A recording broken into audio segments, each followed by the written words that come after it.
Բարև ձեզ։ Դաշտ դեպի տուն ծրագրի շրջանակներում այսօր մեր հյուրն է պատմաբան հրապարակախոս Գևորգ Յազիջյանը։ Բարև ձեզ, պարոն Յազիջյան։ Բարև ձեզ։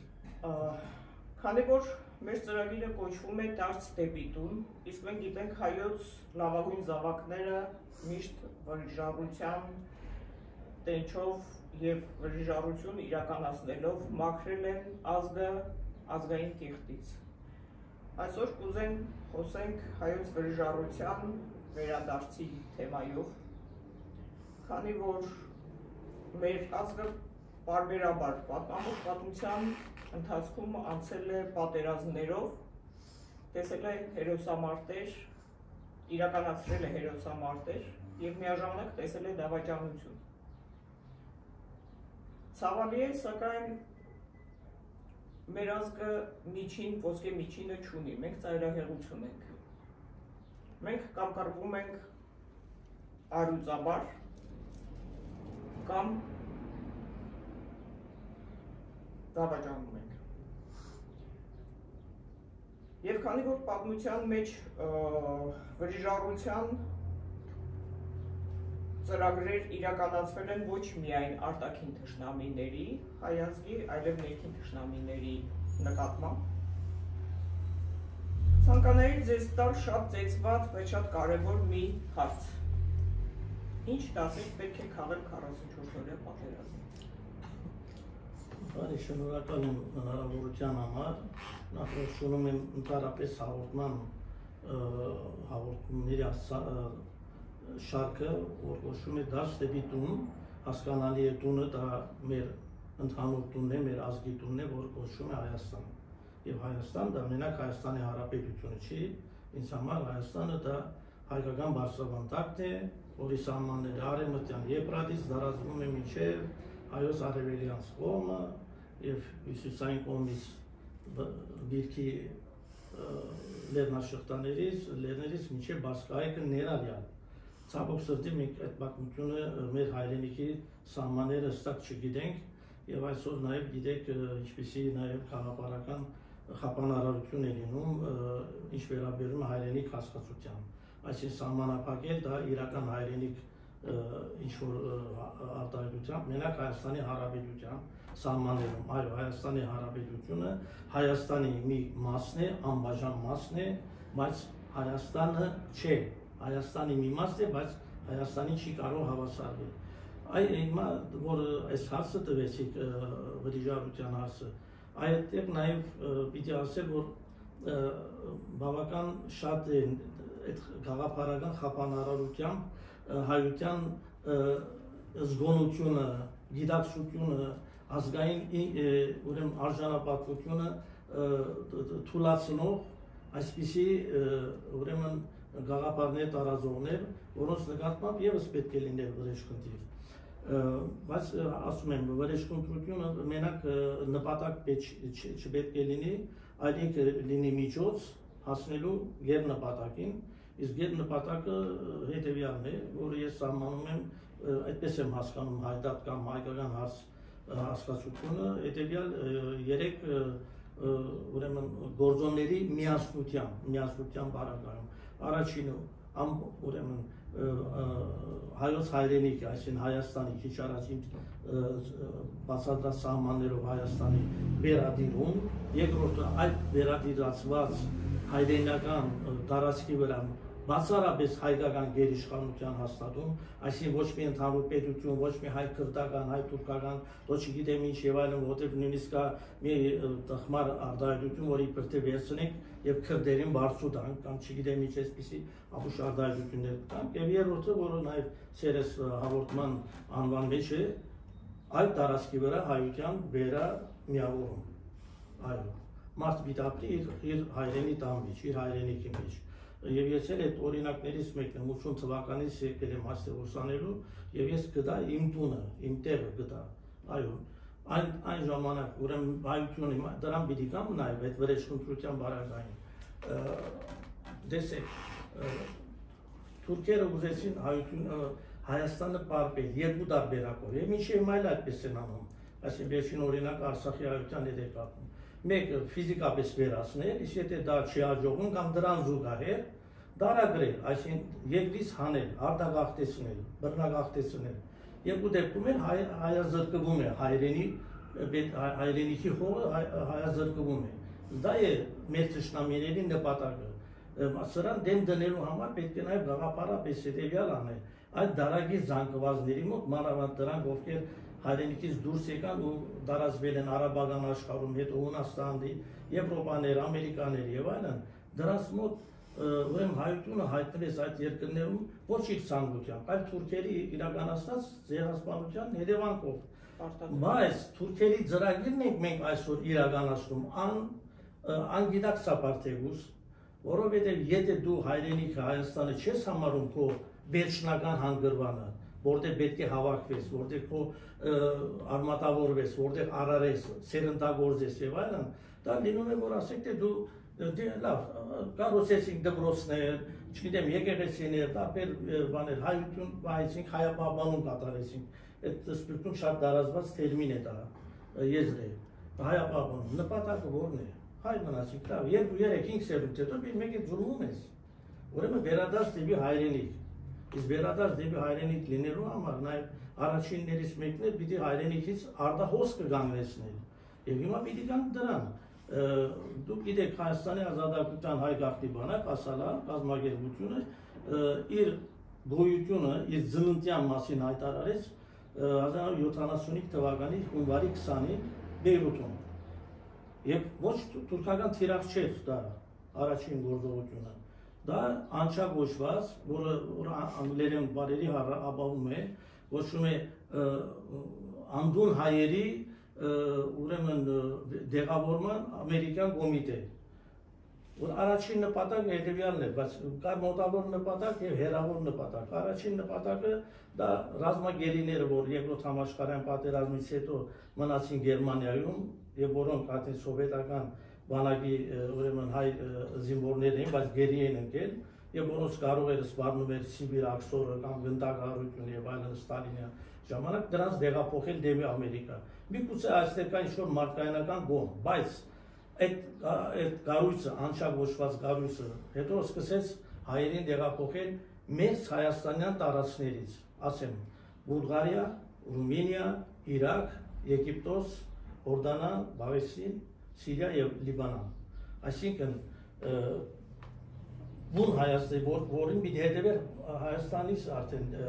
Հայաստանի դադարումը, խորհրդային Հայաստանի դադարումը Եվ ի պատիվ իրեն ասեմ, որ Գալեն Դալակյան, որ գենկոմիկ քարտուղար էր գաղափարախոսության գծով, ես փաստաթղթեր եմ տեսել, որ 60-ականների սկզբին ինքը զգուշացրել է ղեկավարությանը, որ շուտով սկսվելու է հսկայական արտագաղթ, ոչ մենակ Միջին Արևելքի, Մերձավոր Արևելքի հայկական գաղութներից, այլ նաև Հայաստանից։ Սա օտարների, այսինքն այնատեն ինքը դա մեկնաբանում էր որպես հակասովետ ուժերի ծրագրի մի մասն է։ Բայց մենք հիմա տեսանք, որ սովետի գործանումից հետո շարունակվեց այդ արտագաղթը։ Արտագաղթը շարունակվեց Հայաստանի Հանրապետությունից։ Չեմ ասում նաև Մերձավոր Արևելքի երկրներից, որոնք անկայուն վիճակ ունեն մինչև այսօր։ Դա հասկանալի է, բայց պատկերացնում եք, այսինքն փոխանակ նրանց ուղղորդեն դեպի Հայաստանի Հանրապետություն, ովքեր էլ որ եկան, իրաքահայեր լինեն, կամ չգիտեմ, սիրիահայեր, լիբանանահայեր, մի մասը արդեն չմնաց այստեղ, որովհետև նրանց համար տարբեր հստակ պայմաններ չստեղծվեցին։ Հիմա վերիժառության հետ կապված մեր ֆեդայիների պատմությունը մենք գիտենք 19-րդ դարի վերջավորությունից, նրանք նույնքան պատուհասում էին թե քուրդ բեգերին, հարստահարիչներին, թե թուրք պետական պաշտոնյաներին եւ նաեւ հայ մատնիչներին։ Ինչի համար, որովհետեւ վերջինները շատ ավելի վտանգավոր են եւ այսօր մենք լավ գիտենք, որ որոշ ֆեդայական դեմքեր եւ գործիչներ այդ մատնիչների պատճառով են իրենք այսպես իրենց մահը գտել։ Առաջին օրինակ աղբյուր Սերոբ աղբյուրը, հետո ընչակյան 20 գաղաղանները։ Դրա համար եւ գազագերբես նեմեսիս գործողությունների շարքը, վրիժարական շարքը, մեր պատմաբանները ուշադրություն չեն դարձնում այդ նեմեսիսի գործողությունների շարքի մի երկրորդ կողմի վրա, որը նույնքան կարևոր է։ ընդհանրապես շեշտվում է, որ նրանք ուրեմն այդ գործողության շնորհիվ պատուհասվեցին, հատուցեցին իրենց կյանքով մեր ցեղասպանների, այսինքն գլխավոր դանչապետերը, Թալյատը, Էնվերը, չգիտեմ, Սայիդ Հալիմը եւ այլն, բայց նրանցից ավելի շատ Նեմեսիս գործողության ուրեմն դղաները, կազմակերպիչները, Շահան Նատալի, Գրիգոր Մերջանով, Արամ Երկանյան, Արշավի Շիրակյան, բոլորին, ոնց որ Դորլակյան, նրանք պատուհասել են նաև այդ մատնիչներին, որոնց պատճառով տեղի ունեցավ եւ գիտեք ինչն է այստեղ ամոթալի փաստ էր կա, որ բարձեմ Իստանբուլի ոստիկանապետը ինչ որ անունն էլ Վահդի բեյ էր, ինչ էր եւ այլն, երբ դիմում է իր ուրեմն հայազգի, հայ չեմ կարող ոչել նրանց, հայազգի իր լրտեսներին, ներկայացնել ցուցակ հայ երևելիների, ինքն էլ շշմում է, ասում է իր ակնկալածից գտնագի ավելի անուններ են բերում, պատկերացնում է։ Եվ դրա համար ես չեմ ուզում այդ բաների անունները տալ այդ լրտեսների ու դավաճանների, ճիշտ ասեմ, որպես հերոստարած չդառնան, բայց լավ են արել մերոնք, որ դրանց ուրեմն վերացրել են։ Դժբախտաբար սակայն մեկը կա, որի անունը ես էլ չգիտեմ, բայց որ եւ այնտեղ մատնել է։ Նախ եղել է հայ արաքելական վարդապետ, հետո դարձել է հայ կաթոլիկ վարդապետ, Իստանբուլում մատնել է հայերին, հետո էլ Գարսից ռազմաճակատում 1920 թվականին նույնքան ստորություններ արել, որտեղ հայերեն է իմացել, հայկական հոգեբանությունը իմացել եւ այլն եւ այլն։ Եվ իսլամություն է ընդունել, անունն էլ Հիդայեթ է դարձրել, չգիտեմ թուրքական, սրան չեն կարող ասել մերոնք հասնել, եւ ցավալի է, գիտեք որն է նաեւ այսօր ցավալիությունը, որ այսքան ուրեմն մեր նկատմամբ եւ մեր դղաների նկատմամբ ինչ որ անարգսպանություններ են եղել եւ մենք չենք կարող ասել այդ նրանց պատժել։ Օրինակ մեկը այդ Ռամիլ Սաֆարով ոչված դագանքն է, որ գիտենք Գուրգեն Մարկարյանի գասնահարելով սպանեց ու հերոսացվեց։ Եվ ցավում եմ ասելու, որ Հայաստանի նախկին իշխանությունների, հեսա կարող եմ որպես գաղտնիք ասել, նրանց դիմվել է որպեսի արդեն գնալ ու այդ Ռամիլ Սաֆարովից վրեժ խնդիր լինել, սակայն չի թույլատրվել։ Ինչ են անում, չգիտեմ ինչ։ Այսինքն այսօր վրեժ խնդրության հարցը դուրս է եկել պետական, այսպես ասած, մագարտակից, բայց մեր ժողովուրդը պետք է դա անի։ Եվ որպես վրեժ խնդրական գործողություններ ես կարող եմ նշել նաև Նեմեսիս գործողություն, ուրեմն ֆեդայական, այցեք հայ ժողովրդի ուրեմն պատմական շրջանների դեպքում 3 գլխավոր վրեժխնդրական ժամանակաշրջաններ կան։ Մեկը ֆեդայական շարժումն է 1890-ականներից մինչև 1900-ական դասական թվականը, երկրորդը մեծ եղերնից հետո Նեմեսիս գործողությունների շարքը, որը չգիտես ինչու դաշնակցությունը ինքը եւս ստեղծեց եւ դաշնակցության բյուրոն հետո ինքը արգելեց դրա շարունակումը 1923 թվականին արգելեց շարունակումը եւ մինչեւ այլ անհասկանալի է ինչպես դու ստեղծում ես մի բան եւ հետո դու քո ձեռքով դա վերացնում ես եւ երրորդը 70-ական թվականներից ըստ Բյուրքում երբ ստեղծվեցին գոնե մի երկու գազագերբություն, որոնց անունը պետք է անպայման հիշատակվի եւ արգանքով վերաբերվենք նրանց, մեկը կոչվում էր հայոց ցեղասպանության արդարության մարտիկներ, դա իրականության մեջ դաշնակցության ստեղծած կառույցներ, դաշնակցական երիտասարդներ են, որոնց թիրախները բացառապես թուրքական էին, այսինքն թուրք դեսպաններ կամ թուրքական հաստատություններ եւ Հայաստանի ազատագրության հայ գաղտնի բանակ կամ օտար անունով Ասալան, որի ուրեմն դա այստեղ շատ կարևոր տարբերություն կա։ Այո, շատ անգամ մեր պատմաբաններ եւ նույնիսկ հարագիտարաններում Ասալան են ներկայացնում որպես վրիժարական կազմակերպություն։ Այդպիսին չէ, որտեղ հիմա կասեմ ինչու համար։ Հայկական ցեղասպանության արդարության մարտիկները արդեն այդպիսին են, իրենց անվան մեջ էլ կա, այսինքն հայոց ցեղասպանության համար արդարություն պահանջող մարտիկներ, գրբոններ, բայկարողներ, նպատակը հայոց ցեղասպանության համար հատուցում պահանջելն է, այսինքն թուրքերին պատուհասել որպես վրեժ խնդրություն, բայց Ասալայի դեպքում դա երկրորդական դեղում էր, վերջնություն լինում էր, բայց նպատակը վերջնություն չէր, նպատակը իր անվան մեջ է, Հայաստանի ազատագրությունն է, իսկ Հայաստանը, ինչպես ասում եմ, դա ոչ թե սովետական Հայաստանի ազատագրությունն էր, ասենք սովետական այդ ռեժիմից եւ այլն, ինչ-որ դաշնակցության նպատակներ հիմնականում, այլ մյուս հողերը, որոնք գտնվում էին թուրքական եւ ադրբեջանական գրամանտակ։ Մեր մեծ հայրենիք։ Այո, մեր ո՞ր հայրենիքն է, այո։ Հայրենիքի մասին էլ իմ ասեմ, այստեղ ուրեմն ասալայի դարբերությունը նաև հայկական ցեղասպանության արդարության մարտիկներից նաև որ իր թիրախները նաև ոչ մենակ կենտրոնացած էին թուրքերի վրա, թուրքական թիրախներ իհարկե կային դեսպաններ, ներկայացություններ, չգիտեմ օդանավային ընկերությունների գրասենյակներ, այլ նույնիսկ Թուրքիայում իրականացված, Իստանբուլում, Անկարայում իրականացված մահապարտական գործողություններ, այլ նաև ուրեմն Թուրքիային օգնող պետությունների նկատմամբ դրանց թիրախներ եւ նաեւ ներքին դագանքների վերացում, ներքին դագանքներ, այո, այսօր ասալայի մեջ էլ եղավ դեր ունեցավ դավաճանություն, պատկերացնում եք, երբ որ ղեկավար երկու անձերի ուրեմն սպանեցին ներդրված գործակալներ, հետագայում պարզվեց, որ նրանք փախան, կարողացան, բայց ուրիշները բռնվեցին եւ իհարկե ստացան իրենց արժանի պատիժը կնդրակահարություն էր, բայց նաեւ փախողներ էլ եղան, այսինքն այսպիսի կազմակերպությունների մեջ միշտ փորձում են օտարները, թշնամիները ներթափանցումներ անել։ Եվ եթե կարող եմ ասել, որ ասալայի օրինակ գործողությունների երևի 50%-ից ավելին ոչ թուրքական թիրախներ էին։ Մեկը նշեցի Անշան էր, այդ արտագաղթի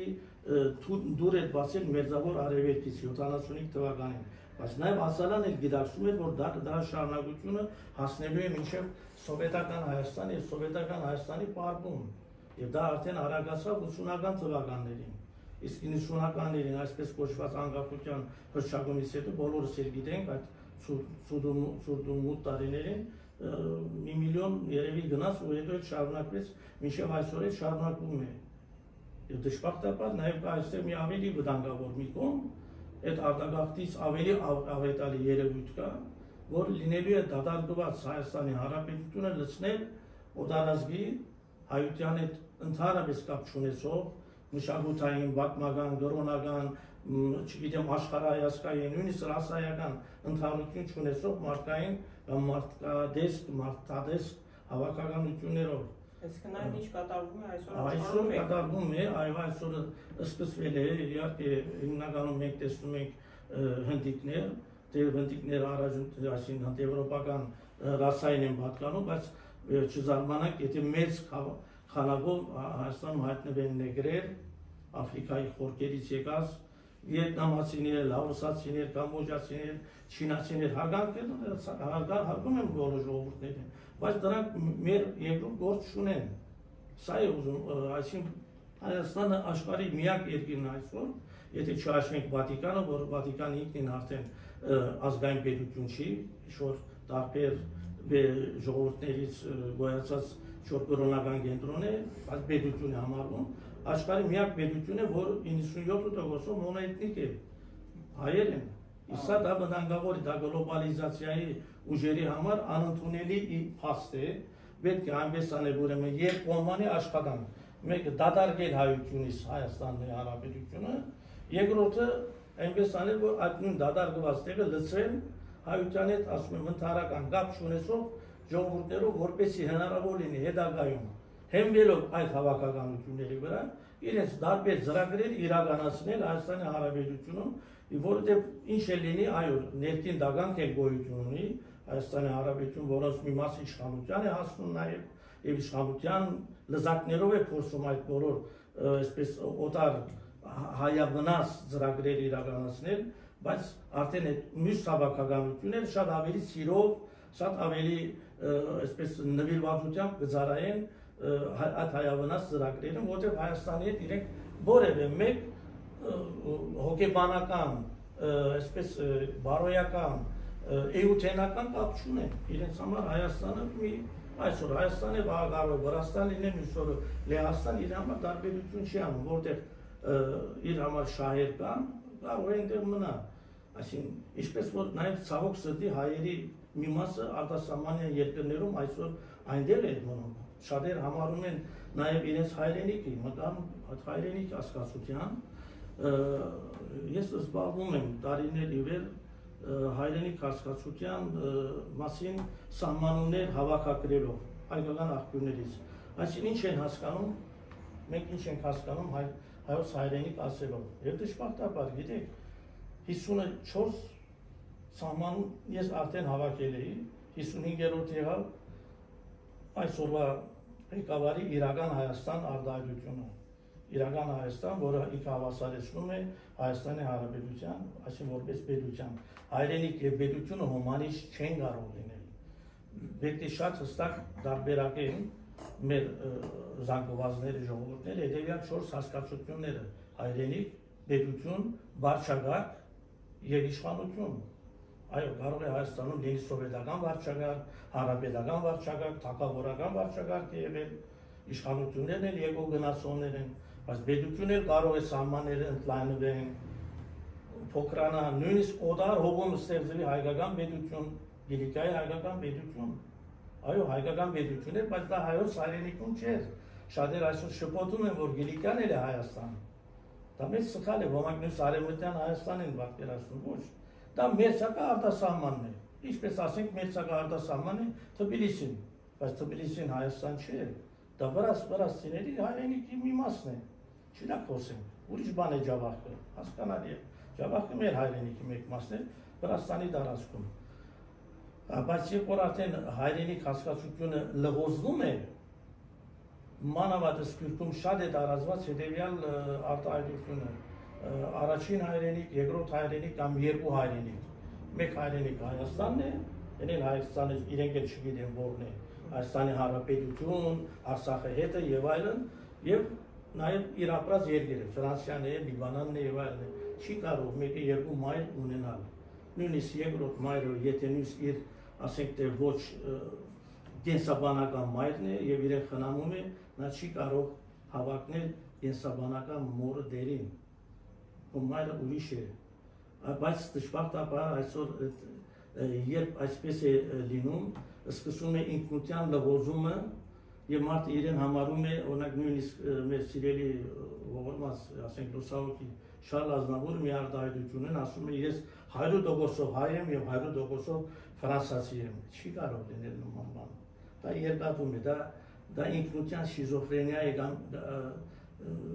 ազգաբանության մեջ դա կոչվում է ինքնության այսպես ձգացող ինքնություն, այսինքն այս պահին այսպես է, վաղ այսպես կլինի, մյուս օր այդպես կլինի։ Կներեք, բայց ֆրանսիացի բառը չի բնութագրում ազգություն, ինչ որ տեղացի։ Այո, դե Ֆրանսիայում, որովհետև եւ այստեղ Հայաստանի Հանրապետությունը այս վերջին տարիներին դա վերցրած է ֆրանսիական մոդելը, որտեղ այո, դա նշանակում է Ֆրանսիայի Հանրապետություն քաղաքացի։ Հիմա գիտեք Ֆրանսիայի քաղաքացի նեգրեր էլ կան, երբեմն տեսնում եք ֆուտբոլի խումբը մանավանդ զարմանում եք, սա Սոմալին է, թե չգիտեմ Չադն է, թե չգիտեմ Կամերունի խումբն է եւ այլն, 11 հոգուց 9 սև է։ Բայց բոլորը Ֆրանսիայի քաղաքացի են եւ բոլոր օրենքի առաջ հավասար են։ Այսինքն այնտեղ արդեն առաջացել է լուրջ խնդիր քաղաքացիության եւ ազգության միջեւ եւ դրա համար էլ ծայրահեղ աճը համաչակոմյանը կամ ազգայնականները գնալով ավելի շատ մեծ ուրեմն քվեներ են ստանում ընդրությունների ժամանակ, որտեղ ֆրանսիացի բուն ֆրանսիացին ինքը զգում է, որ ինքը արդեն իր երկրում ոնց որ ասած դիրոջ կարգավիճակից աստիճանաբար զրկվում է։ Նույնը մեր մոտ պիտի փորձեն անել։ Եվ մենք պիտի վրեժխնդիր լինենք այս հարցով։ Վրեժխնդիր նաև լինում է ոչ մենակ իդեպ ասենք կրակելով, գնդակահարելով, սպանելով, այլ ապրելով նաև։ Եվ ես վրեժխնդրությունը շատ ես սիրում եմ Սիլվա Կապուտիկյանի հետևյալ խոսքը, ասում է ես պիտի վրեժ լուզեմ ապրելով, բայց իմ հայկական հողի վրա պիտի ապրենք։ Եթե մենք չենք ապրում մեր հայրենի հողի վրա, այսինքն մի օր Սիրիայից գնում ենք Լիբանանում ենք հաստատվում, Լիբանանից գնում ենք Արգենտինայում ենք հաստատվում, հետո այնտեղ էլ չենք հավանում, կամ ինչ-որ դժվարություններ են լինում, գնում ենք Ամերիկայի վրա, վերջում այնտեղ զուրվելու համար, դա չէ լավ։ Պիտի գալ հայրենիք, վերջ, այո, Հայաստան մեր ու կարակ չենք ուտում ամեն օր, բոլորս, բայց նաև սա այստեղ դու զգում ես տեր, դա շատ կարևոր բան է։ Այսօր մանավանդ Ռուսաստանում աշխատողները լավ գիտեն, չէ՞ որ ինչպես են ռուս ազգայնականներ կամ նեոֆաշիստներ, ասենք, ինչպես են նրանց անարգում, խաչիկի, արմիաշկի, չգիտեմ ինչ եւ այլն ասելով, նույնիսկ վիրավորում են խոսքով, մատնական վնասվածքներով եւ պետությունը իրենց չի պաշտպանում, այսինքն։ Ճիշտ ասած, ռուսները շատ չեն հասկանում, որովհետեւ ինձ հետ պատահել է Մոսկվայում տաքսու վարորդը 25 տարեկան երիտասարդ էր, ծագումով ադրբեջանցի, ով մանկուց ապրել էր Մոսկվայում եւ ինձ հարցրեց ինչ է նշանակում խաչ։ Բացատրեցի թարգմանությունը, ասեցի, ասեց այն դեպքում ինչի են իմ ամենամոտ ընկերները հայեր են։ Դավիթն ու Կիմը իրար հետ դպրոց են գնացել։ Իրանց ասում էին խաչ, ինձ էլ հետը։ Մեզ չէին սիրում մեզ երեքիս եւ մեզ ասում էին խաչի։ Այն դեպքում ինձ ինչու էին ասում խաչը։ Չէ՞ որ մենք քրիստոնյա չենք։ Ես մի հատ բարձ բացատրություն տվեցի, որովհետեւ տգետ են։ Հիմա այս նույն տգիտությունը տարածում են բոլոր երկրներում, աշխարհով մեկ գնում է մարդկանց տգիտացում, բթացում, ծուլացում, մտքի ծուլացում, որ ամենավատ բանն է։ Դուք նշեցիք, որ Մերձավոր Արևելքից հայերին կամաց-կամաց հանում էին եւ մենք գիտենք, որ Մերձավոր Արևելքի երկրները առաջին էին, որոնք ցեղասպանությունից մազապուրց հայերին գրկաբաց ընդունեցին եւ հայերը որպես վարձատրություն, որպես շնորհակալություն ծաղկեցրեցին նրանց բոլորի երկրները։ Մենք նաև գիտենք, որ մեծ Մերձավոր Արևելքը պատմականորեն հայոց հայրենիքն է։ Չմոռանանք, որ դեռևս սովետական առաջին տարիներին Ալթայում տեղ էր հատկացվում հայերին տեղափոխելու, նոր Հայաստան կառուցելու Ալթայում։ Այսինքն այն, ինչ մենք այսօր տեսնում ենք, ինչպես է աղճատվել գլոբալ մասշտաբով, ինչպես է աղճատվել երկրների պատկերները, դեմքերը, չի մնացել ազգային պետություն, մարդիկ վախենում են իրենց երկրում ազատ ապրել։ Նույն բանը ցանկանում են անել Հայաստանում, հույս ունենալով, որ այսքան աղետները մեր գլխին բերելով, մենք ի վերջո, դուք ասեցիք թուրքի պատվեր, թուրքի ծրագիր հայերին քշելու իրենց հայրենիքից, բայց եկեք հիշենք 90-ականների վերջ, 2000-ականների սկիզբ եւ Ռուսաստանը ծրագիր հայտարարեց անվճար հողահատկացումներ բոլոր հայերին, ովքեր կցանկանան գնալ եւ ապրել ռուսական գյուղերում եւ Հայաստանում ստեղծվել էին այնպիսի անելանելի պայմաններ, որ մարդիկ չէին կարողանում կերակրել իրենց երեխաներին եւ այդ ծրագրով առանց որևէ լումա ծախսելու հասնում էին Ռուսաստան, ձեռք էին բերում անվճար հող, ուրախանում էին, կմշակեք մեր երեխա։ Այսինքն այդ ծրագիրը հայաթափման շատ ոչ միայն օտարինն է եղել, նաեւ ներսում են իրականացրել։ Եվ այս վրիժառությունը, ինչպես դուք ասեցիք, դուք կանխեցիք իմ հարցը, արդյոք վրիժառության բարձրագույն դրսևորում չի սեփական երկրում ապրելը, սեփական երկիրը հզորացնելը, սեփական հայրենիքում հզոր եւ գիտակից երիտասարդություն աճեցնելը, ի վերջո տգիտությունը արմատախիլ պետք է արվի, տգիտությունը անտարբերությունն էլ ամենամեծ վնասարարներից է, որը այսօր մենք տեսնում ենք շատ տարածված է մեր Նարեկին Կաթողիկոսը, առաջին Կաթողիկոսը անտարբերությունը համարում էր 8-րդ մահացու մեղքը, հենց այդպես էր ասում էր, եւ այսօր մեր հասարակությունը ճիշտ նկատել եք հիմնականում անտարբեր է դասել, նույնիսկ իր սեփական ճակատագրի նկատմամբ։ Այսինքն լավագույն դեպքում մենակ մտածում է ինքը իր ընտանիքը այդպես ինչ շատ մոտիկ էսպես շրջանակը, դրանից հետո իր թաղը, իր փողոցը, իր չգիտեմ քաղաքը կամ երկիրը, ինչ գործ ունեմ ես Արցախի հետ, ինչ գործ ունեմ Սյունիքի հետ կամ Իջևանի հետ, ես Երևանում եմ ապրում եւ այլն եւ այլն։ Իդեպ ասեմ նաեւ ճիշտ եք նկատել, սա շատ կարեւոր մի բան կա ասելու այդ վրիժարության հետ կապված։ Սովետական առաջին տարիներին եւ Ալթայում էին դեր տրամադրել եւ Կուբանում, Կրասնոդարում։ Հիմա պատկերացրեք, ուրեմն Արտաշես Կարինյան, որ երկկողմի քարտուղար էր այդ ժամանակ, ամեն ինչ անում էր, որ դրսից որ Մազաբուրս թուրքական յատաղանից Մազաբուրս եղած որբեր, տասնյակ հազարավոր որբեր Հայաստան էին գերում, Իրաքի որբանոցներից, Երուսաղեմի, Բոլսի եւ այլն, ասում են նրանց ուղարկին Կուբանի հողերը թող մշակեն այնտեղ։ Վերջում մեր հայրենիքն է։ Դուք հիշում եք, չէ՞, սովետական ժամանակ կար ասում են հայրենիք հասկացություն, որը ցկվում է Քուրիլյան ռազմիներից մինչև Կալինինգրադ կամ չգիտեմ Մուրմանսկից մինչև Թեբուս Հայաստան կամ Թուրքմենստան։ Ինչ իմ հայրենիք, ինչ իմ հայրենագիցը Չուկչան կամ Ուզբեկը կամ Բաշկիրը կամ չգիտեմ Թեբուս ռուսը, ամեն մեկը իր հայրենիքը ունի։ Հա, բայց այստեղ նայեք շատ հետաքրքրական մի երևույթ։ Առաջին ուրեմն սովետական երբ որ իշխանություն հաստատվեց, բռնադատվեց Հայաստանում, Հայաստանի բնակչությունը 1 միլիոն էլ չկար, որոնց մեջ մի քանի 100,000, 30%-ի չափ օդարազգիներ էին, հիմնականում հետագայում ադրբեջանցի կոչվածներ,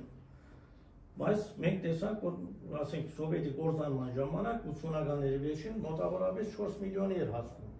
բայց ընդամենը այդ ժամանակաշրջան ես հայրենադարձության պատմությամբ զբաղվել եմ, ընդամենը ուրեմն եղել է մոտավորապես 200,000 հոգի եկել է արդախորհրդային սպիրտից, այսինքն հիմա հայրենադարձության ուսումնասիրություն որ կատարում են, այդ 200,000 հոգու մասին են հետաքրքրվում, բայց նույնիսկ այդ 200,000 հոգին բազմացավ, բայց նաև մի կողմեն թողնում նաև երկրորդ համաշխարհային կամ հայրենական մեծ պատերազմի զոհերի քանակը, դա էլ մի կողմ թողնեմ, չէր կարող 1 միլիոն կամ 1,2 միլիոն հոգին 4 միլիոնի հասած լինել այդտեղ, այստեղ մի շատ կարևոր բան կա, գետ կա, որի վրա ուշադրություն չէր դարձնում, իմ հաշվարկով 1 միլիոնից ավելի հայեր Հայաստանի, խորհրդային Հայաստան են տեղափոխվել խորհրդային մյուս հանրապետություններից։ Իհարկե ցավալի է ասել, որ նաև այդ թվում նաև Նախիջևանից, այսինքն մեր հայրենիքի մի մասից մյուսներն են տեղափոխվել, դրանց հայրենադարձություն չեմ կարող ասել, այլ ներքին գաղթ, մի տեղից մյուստեղ, ոնց որ Իջևանից գալիս Երևանում է հաստատվում, եւ նաև Արցախից, բայց նաև եկել են Կրասնոդարի կողմերից, Ռոստովի շրջանից, Սամարղանդից, Ռուսաստանի տարբեր տեղերից եւ հաստատվել են Հայաստանում։ Եվ բազմացել են, եւ արարել են, եւ ստեղծել են Սպենդարով եւ այլն, Մարտիրոսարյան, Մարտիրոսարյանը ծնվել է Ռոստովում, չէ՞, նոր Նախիջևանում եւ այսպես շատ էր։ Այս երևույթը չի քննարկվել։ Այն նրանք հասկացել են, պատկերացնում եք, եւ այն վիճակում են եկել, երբ որ դեռ սովետի մեջ շատ զրկանքներ կային։ Գիտեք, եւ նաեւ մենակ բավարար էր, որ Ստալինի վախը գար։ Սպյուրքից եկան եւ գիտեն, որ Ստալին գա այստեղ։ Գարեգին Հովսեփյանց կաթողիկոսը, Գրիգոր կաթողիկոսը Լիբանանում, ուրեմն Լիբանանից եւ Սիրիայից եկան մոտ 45,000 հայություն։ Երբ այդ թվականներին 40-ականների երկրորդ կեսին այդ տարածաշրջանում հայերի քանակը 180,000 էր։ Մոտ քառորդը եկավ Հայաստան։ Ինքը բարձրանում էր նավերը, հայրենադարձության նավերը եւ օրհնում էր հայրենադարձներին շատ լավ իմանալով, որովհետեւ ինքը 34 թվականին դուրս էր եկել սովետական միությունից, շատ լավ գիտեր եւ լսում էր նաեւ, որ 30-ականների վերջին ինչ մակրագործումներ կատարեց Ստալինը, Բերիա եւ այլն, բայց եւ ինքը իր խոսքը ասում է, ես գիտեմ, որ իմ աթոռը, իմ կաթողիկոսական աթոռը թուլանում է, որովհետեւ իր ժողովրդի խառնուրդը գնում է, բայց ասում ես գիտեմ, որ իմ հայրենիքն է հզորանալու։ Այս գիտակցությունը պետք է այսօր լինի մեր հոգեվորականների մեջ, մեր քաղաքական գործիչների մեջ եւ այլն։ Հզորացնել, շատ ճիշտ ասացիք, մենք պիտի հզորացնենք։ Այսօր օրինակ համար մեկը կարող է կասկածել, որ առանց, ասենք, խորհրդային Հայաստանի կամ նրան հաջորդած Հայաստանի Հանրապետության այդ ծանր վիճակում նույնիսկ ցուրտ, մութ, չգիտեմ, գիսասովական վիճակում Հայաստանի Հանրապետության օգժանդակությունը Արցախյան պատերազմին, այսպես գնացածների դրանք նայ, այո, Արցախի հայությունը գրվեց, դա էլ բան չանենք, չբացարձակացնենք երկու կողմով, բայց Հայաստանի Հանրապետությունից գնացած ջոկատներ եւ այլն հսկայական չէ, նաեւ զոհեր են տվեցին, Եվ այլն տվեցին, վերջ իմ հայրենիքն էր, նշանում իմ գունն է, իմ սեփականությունն է, ես հայրենիքի մոտենում եմ որպես սեփականության, այսօր որևէ մեկը թույլ կտա, արդեն իր սեփականության նկատմամբ ոտնձգություն անել ու ինքը հանդարտ տեսնի, կպայքարի, չէ, բայց սա էլ մեր մեծ սեփականությունն է, բոլորի սեփականությունն է, եւ ոչ մենակ բոլորիս այսօրվա ես նկատի ունեմ, այլև գալիք սերունդների էլ սեփականությունն է, եւ սեփականությանը դիրություն կանեն, ոչ անդեր գտոնեն, եկեք շիրակ խոսենք, օրինակ համար, հենց նույն Բասկայքի օրինակը բերեմ, Բասկայքը մեր հայրենիքի մեկ մաս է, բայց այսօր արդեն չի ընկալվում, նույնիսկ պատմաբանների մոտ չի ընկալվում, այդ հեր, Զարևանտ, Ավարայր եւ այլ բոլոր Հայաստանի մաս են կազմել, Հայաստան են, բայց այսօր գտնվում են Իրանի տարածքում, դա չի նշանակում, որ Հայաստան լինելուց ինձ համար արդեն հրաժարում ենք, բայց այդ տարածքում ապրող լիքը հայություն կար, որոնք 1900-ականներից սկզբից կամաց ուրեմն գյուղերից գնացին, տեղավորվեցին Թավրիզում, Թավրիզից հետո կամաց Թեհրան, Թեհրանից էլ Գլենդել։ Այսինքն Հայաստանը մենք դադարգեցինք, իսկ այդ դադարգված տարածքում, որը այսօր Ադրբեջան է նշում, իրանական Ադրբեջանն է, այսինքն իրանական Ադրբեջանն է, քուրդեր եւ թուրքեր են, որը մենք ենք դադարգել։ Նրանց նկատմամբ այսպես հայահարած քաղաքականություն չի կիրառվել ընդհանրապես։ Լավ ապրելու հետևից գնալով մենք թողել ենք դադարգել ենք։ Նույնն էլ Խարվաճարի շրջանը եղել, գիտեք։ Խարվաճարի շրջանը ես զարհուրում եմ, երբ ռուսերը հայտնվեցին մեր տարածաշրջանում 19-րդ դարի առաջին քառորդին եւ սկսեցին այսինքն նվաճել Վրաստանից հետո արդեն Հայաստանի տարածքներ եւ այլն, Երևանի խանություն, չգիտեմ, Նախիջևանի խանություն եւ այլն, այստեղից սկսվեց հսկայական արտահոս դեպի Ռուսաստանի մայրաքաղաք հիմնականի մեջ, Սանկտ Պետերբուրգ, մի քիչ էլ Մոսկվա։ Եվ այդպես դադարգվեցին գյուղերը։ Իսկ այդ մյուսը խաշնարածը, թուրք, չգիտեմ ինչ, տեսավ գյուղեր կան դադարգված, հոյակապ արոտավայրեր են եւ այլն, եկավ հաստատվեց։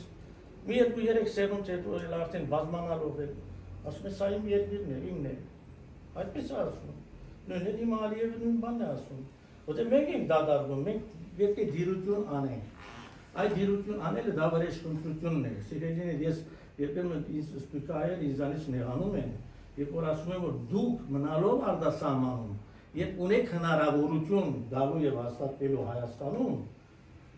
իր խնդիրներով հանդես, իհարկե, որը մեկ իդեալական չէ, դրախտ չէ, այստեղ էլ կան ամեն տեսակի հարցեր, մենք բոլորս գիտենք, տարբեր դժվարություններ, որ երկրում չկան,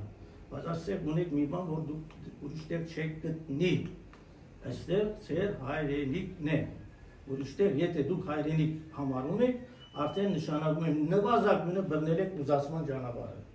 դուք եւ ձեր սերունդները, կարող է դուք մնաք հայ, ասեք հայ, ձեր զավակը կարող է ասի, ձախումով հայ եմ եղել, ձեր տորը արդեն մի դասի I am American, je suis français եւ այլն, ֆրանսացի արդեն, կարող է յանել մնա կամ յանը չմնա դա կապ չունի, հասկանում եք, ուրեմն վրեժխնդրությունը նաեւ լինում է ապրելով է նաեւ լինում, ես այս կոմ ուզեմ հատուկ շեշտել, որտեղ մի ուղղությամբ չէ որ սպանելով չէ որ վրեժխնդիր են լինում, այո թշնամուն հիմնականում վերացնելով պետք է,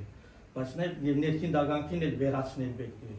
բայց նաեւ դա անհրաժեշտ մաս է, բավարար չէ, բավարարը նաեւ որ երբ այդ բոլորներ կլինեն կամ չեն լինի, դու կգաս կապրես քո հողի վրա, քո տան մեջ, դաս դեպի տուն, գաք եւ այստեղ կապրեք, կարարեք, սերնդագործեք եւ մանալուց հետո ոնց է լինի 2 մետր կարավուսի հող կլինի, ցեզ դաղթարելու համար։ Այդ էլ հատուկ զգուշացնեմ, Հայաստանը ձերանոց չէ, ոչ էլ գերեզմանոց է, գիտեք, որտեղ տարածված բաներ կան, գտակում են, կամ իրենք ձերացան, ասում են, հա, երթամ ձերությունս Հայաստան կանցնեմ, բայց զավակները, այստեղ պետք ունի արարող զավակներու չէ, արարող ցերկերի պետք ունի, այստեղ գերեզմանոց բան չէ, ձերանոց չէ, առավել եւս գերեզմանոց։ Մահանում են, ասում են իմ փոշիները տարեք Հայաստան եւ այս ինչ մոդեցում են։ Մի դիգակ ապրեք։ Դժվարությամբ կապ չունի։ Հա հрьяաները, ես չեմ սիրում, ասեմ, սիոնիզմի հակառակորդ մարդ եմ։ Բայց մարդիկ եկել են, թողել են Նյու Յորքը, թողել են Փարիզ եւ այլն, գնացել են եւ անապատում սկսել են սմբուկ աճեցնել, լոլիկ աճեցնել եւ այլն։ Բայց սրանով են դիրություն անում նաեւ։ Պիտի գանք այստեղ ապրենք։ Օրինակ ես գիտեմ շատ սիրելի բարեկամ ունեի, որ նույնիսկ հայրենադարձության մասին գիրք գրեց։ 8 հատ զավակ ունի, 3 երեխա եւ 8 թոռ ուներ։ Ասում եմ լավ, քո թոռները ուր են։ Դու եկար, դիգենդ էլ եկել է, լավ եք արել։ Բայց դուք ձեր եք այստեղ պիտի արարեք, չէ՞։ Նրանք ուրիշ երկրներն են աճեցնում, զարգացնում, շենացնում։ Պատկերացնում եք, ես այնքան վատ եմ զգում, որ երբեմն որ գնում եմ Քասախ գյուղը, որ Երևանին գված է, ուղղակի փակած է։ Տեսնում եմ անապատի է վերածված։ Իսկ այդտեղի ժողովրդի մի մասը գնացել է Ռուսաստանի կամ չգիտեմ Ղազախստանի անապատները շենացնում են։ Բայց սա խելացի ժողովրդի վարվելակերպ է։ Հա, բայց մյուս կողմից էլ ճիշտ եք ասում դուք, գլոբալիզացիայի ուժերը դա էլ տեղյակ եմ, այնպես են արել, որ գյուղացին չմնա իր հողի վրա, հայ գյուղացին այնպիսի պայմաններ են ստեղծում,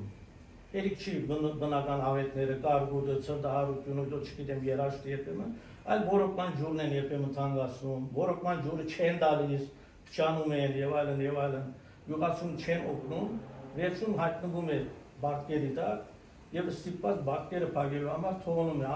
անապատի է վերածվում իր հողը, գնում է չոլերներ, օտարի չոլերներ զարգացնում։ Այ պիտի այստեղ անել եւ գործել դիմանալ, դա վրեժխնդրության մի ձև է։ Եթե ուզում եք ժողովուրդ դիմանալ, դիրանալ, պիտի ուրեմն եթե խոսքով չի լինում, հայրենիքներ խոսքով չեն բաղվում։ Բաղվում են աշխատանքով, նվիրյալ եւ գազագերված աշխատանքով։ Ես սիրում եմ բերել գերմանացիների օրինակը, երկու համաշխարհային պատերազմ բարդությամբ կորցրեցին, երկու դեպքում էլ անձնադվությամբ, օտար կապիտուլացիայով, անվերաբար կապիտուլացիայով, այսինքն ինչ կուզեն անեն, երկրորդ համաշխարհայինից հետո 8 միլիոն սպանված, հիմնականում երիտասարդ տարիքի տղամարդիկ, միլիոնավոր վիրավորներ, միլիոնավոր ռազմագերիներ, որոնց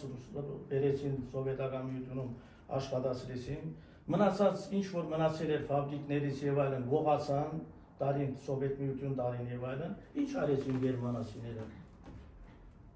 Նա խորեցին, ինչպես դուրս գալ այս ավետից, ահավոր ավետից։ Եվ ինչ արեցին։ Նույնիսկ ճապոնացիները, գիտեք, երկու հատ աթոմական ռումբ եւ այլն։ Անվերաբար, նրանց էլ անվերաբար նորեն անձնատվություն։ Ասեցին մենք պիտի աշխատենք, աշխատեցին, ծրագրավորված, նվիրումով կազմակերպված աշխատեցին։ Եվ ընդամենը 10 տարի հետո, 50-ականների երկրորդ կեսին, թե Ճապոնիան, թե Գերմանիան արդեն բռնել էին թրիչկացել զարգացման ճանապարհը։ Եվ այնպես արեցին գերմանացիները, որ 45 տարի հետո վերամիացրեցին նաև իրենց հայրենիքը։ 1990-ին իրականացրեցին 45 տարի հետո։ Դե ծրագիր դրվեց, նաև ունեցան նաև նվիրյալ ղեկավարություն, որը իր սեփական գրբանը չհարստացրեց, այլ երկիրը հարստացրեց, հզորացրեց եւ հետո կարողացան իրականացնել իրենց ազգային ծրագրերի մեծագույն մասը։ Մեռնողը մեռավ, մնացյալ ամեն բաները վերականգնած են։ Նույնն մենք կարող ենք անել, բայց մենք հիմա ինչ արեցինք, քիչ արած որը ասացիք 44 օրյա պատերազմից հետո։ Մի հատ որ նայեք 4.5 տարուց ավել է, արդեն անցել է այդ պատերազմից, չէ՞։ Բայց մենք ինչով ենք զբաղված դեր, դուրը դմպոցով, չգիտեմ հայհոյանքներով, վիրավորելով եւ այլն, թողանք նստենք, աշխատենք, հզորացնենք մեր երկիրը։ Այդ հզորացման մեջ, այո, բոլոր հայերը մասնակից պետք է լինեն։ Սպիրկում ապրողներն են այստեղ են, եւ այստեղ կարող է որ հզորացնեն, ավելիով կարող են հզորացնել։ Ես ոչ եմ անում չլսել դասական ղեկավարներին, որոնք մտածում են իրենց կառույցները պահպանելու եւ այդ կառույցների վրա ավերակների վրա դիրություն անելու իրենց խնդրով, այլ խետներ գործածեք, եկեք հայրենիքում հաստատվեք։ Եվ ականջները փակել, այդ նույն ղեկավարության խոսքերի առաջ, ականջները փակել, գլուխը կախ, աշխատել։ Որովհետև կրթությունը ոչ թե նորաձև է, այլ պարտադիր է, որովհետև ազատ մարդ բառակապակցությամբ շապիկը պետք է հագնել հայատար գրությամբ ազատ մարդը, ոչ թե լատինատար գրությամբ, որովհետև մենք ունենք մեր հայրենիքը, մեր այբուբենը, մենք ունենք մեր հոգևոր եւ ոգեղեն հայրենիքը եւ այսօրվա գլոբալիստական ծրագրերի խափանումը ոչ միայն 44 օրյայի անձնազոհ պատերազմեր կռիվը ես կասեի, այլև գլոբալիստական բոլոր ծրագրերի խաթարումը եւ խափանումը հատկապես փոքր ազգերի համար պետք է լինի ազգային ուժեղ եւ հզոր գրագետ պետություն։ Այո, հիմնված ազգային արժեքների վրա, որոնցից մի մասը դուք ասեցիք լեզուն, պատմություն, գրթություն եւ այլն, իսկ մենք այսօր տեսնում ենք Հայաստանի Հանրապետությունում 7 տարուց ավել ընդհանրապես ազգ բառը չկա, ազգային բառը որտեղ որ կա վերացվում է, դառնում է պետական, այսինքն դա անդեմ մի բան է դառնում։ Որովհետև գլոբալիստները գիտեն, որ միայն ազգային պետություններն են, որ կդիմակայեն իրենց գիտեք, նույնիսկ այդ Անդրանիկ Մարկարյանի վարչապետության օրերին, գիտեք, Անդրանիկ Մարկարյանը նաև հանրապետական կուսակցության ղեկավարն էր, Նժդեհյան, իբրև թե կուսակցություն, գաղափարախոսության եւ այլն, ու այն ժամանակ ես զբաղվեցի աշխատում էի Նորավանք գիտագրթական հիմնադրամում, ինձ լիազորություն էր տրված, որը զբաղվեմ այսպես կոչված հանրագրթության օպտիմալացման այդ երևույթով եւ կարծիք հայտնենք, իհարկե եւ ինչ բաներ հայտնաբերեցի, դա ուրիշ բան, ինքը կարծիք տվեց, ուրեմն Նորավանք գիտագրթական հիմնադրամը բացասական կարծիք տվեց այդ գրթակարգին։ Բայց հանգած մեկ էլ տեսնում եմ, լսում եմ, որ գրթակարգը հաստատել է, ուրեմն կառավարությունը հաստատել է այն գրթակարգը, որը մշակել է համաշխարհային բանկը։ Սիրելիս, համաշխարհային բանկ, դու պիտի զբաղվես ֆինանսական հարցերով, չէ՞։ Բանկ ես։ Բանկ ինչ գործ ունի գրթության հարցերով զբաղվի, այն էլ գրթակարգ մշակի եւ այլն։ Որտեղ լրիվ, բայց այնտեղ ներդրված են այդ բոլորը։ Եվ գիտեք ինչ բարձվեց, ես բանջեցի Նորավանքի տնօրենից, բանջեցի հաշվետվություն, ասես ինչ է, մենք իզուր ինչ ենք աշխատել։ Կառավարությունը մեզանից խորհուրդ է հարցնում, մենք բացասական գարզիկ ենք տալիս, կառավարությունը մեր գարզիկը չի լսում։ Ինչի համար։ Դες իսկից ասած, դե դու գործը արել ես եւ այլն աշխատավարձը ստացել ես, կարծիք չունեմ ասել դրա մասին, բայց բանջում եմ, որ ինչի համար։ Եվ բարձվում է, որ նախորդ օրը կառավարական նիստին Համաշխարհային բանկի ներկայացուցիչը մտնում է վարչապետի մոտ եւ զգուշացնում, եթե մեր գրթակարգը վաղը չհաստատենք, մենք կվերանայենք վարկային քաղաքականություն Հայաստանի նկատմամբ, այսինքն փող չենք տա։ Փող չենք տա, կսկսենք, գիտեք, պետական պաշտոնյաների աշխատավարձերը չեն ուշադրնայ, մեզ բունտ կլինի։ Այս սրա մասին է խոսքը։ Իրենք դնում են հիմքը եւ ներողություն, այսօր որ ընդդիմություն գոչվածը իշխանություններին քննադատում եւ քննադատվելիք են, դրա մասին ես ասելիք չունեմ, բայց ներողություն, այսօրվա իշխանավորների մեծ մասը քանի տարիք է 30-ից 40-45 տարեկան։ Ցեր իշխանության տարիներին իրենք դպրոցում էին սովորում։ Չէ, նախարարները ովքեր էին։ Դաշնակցական Լևոն Մգրտչյան, Հանրապետական Արմեն Աշոտյան, երկուքն էլ իբրև թե ազգայնական կուսակցություններ։ Բայց այդ ժամանակ այսպիսի սերունդ դուրս եկավ դպրոցներից, որ այսօր ազգ բառը չեն գործածում, դուք ցեզ նայեք, մի հատ հայելու մեջ դուք ցեզ նայեք, մի հատ ձեր աչքի մեջի գերանը տեսեք, ինչ սերունդ եք հասցրել, այդ դրա համար է, եթե նորմալ իշխանություն եղավ, հասկանում եք, առաջի գործը պետք է լինի դպրոցը, այսինքն մանկապարտեզից սկսած մինչև վերջը, նոր գրթակարգով նշտեի բառը բերեմ չէ, մի սերունդ եթե այսպես առաջացավ, ամբողջ օրին շուր կգա, դեպի լավը այս դեպքում, իրենք բայց մեր թշնամիներն էլ լավ գիտեն այդ մեկը, իրենք դրա համար էլ գրթակարգը փչացրեցին, որպեսզի շատ հեշտությամբ տիրանան եւ մեր հողերին, եւ մեր արժանապատվությանը, եւ մեր հանքերին, եւ այլն, եւ այլն, եւ այլն։ Այ կլինի վրեժքնտրություն, եթե սպիրկայերի մասին եմ ուզում հատուկ նորացել, վրեժեք ուզեր թշնամիներն եկեք այլենիք հաստատվեցեք։ Իր դժվարություններով անցես, դժվարություն պիտի ունենաք սկզբնական շրջանին, ով չի ունեցել, որևէ երկիր որետակ պիտի ունենաք, բայց կոնը հաստատեցես որևէ մեկը չեսել թե ով ես, ինչու հայ ես եւ ինչ գործ ունիս այս երկրի մեջ։ Որևէ մեկը չեսել, որտեղ հուդունը դե, դարձ դեպի դուն։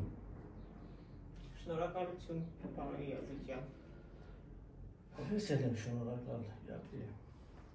Հուսամ նորից կհանդիպենք։ Մի քիչ շատ շերվեցի, մերվեցինք, բայց ինչ ասեմ, չգիտեմ։ Չէ, կարևորը, որ այո, սփյուռքահայերը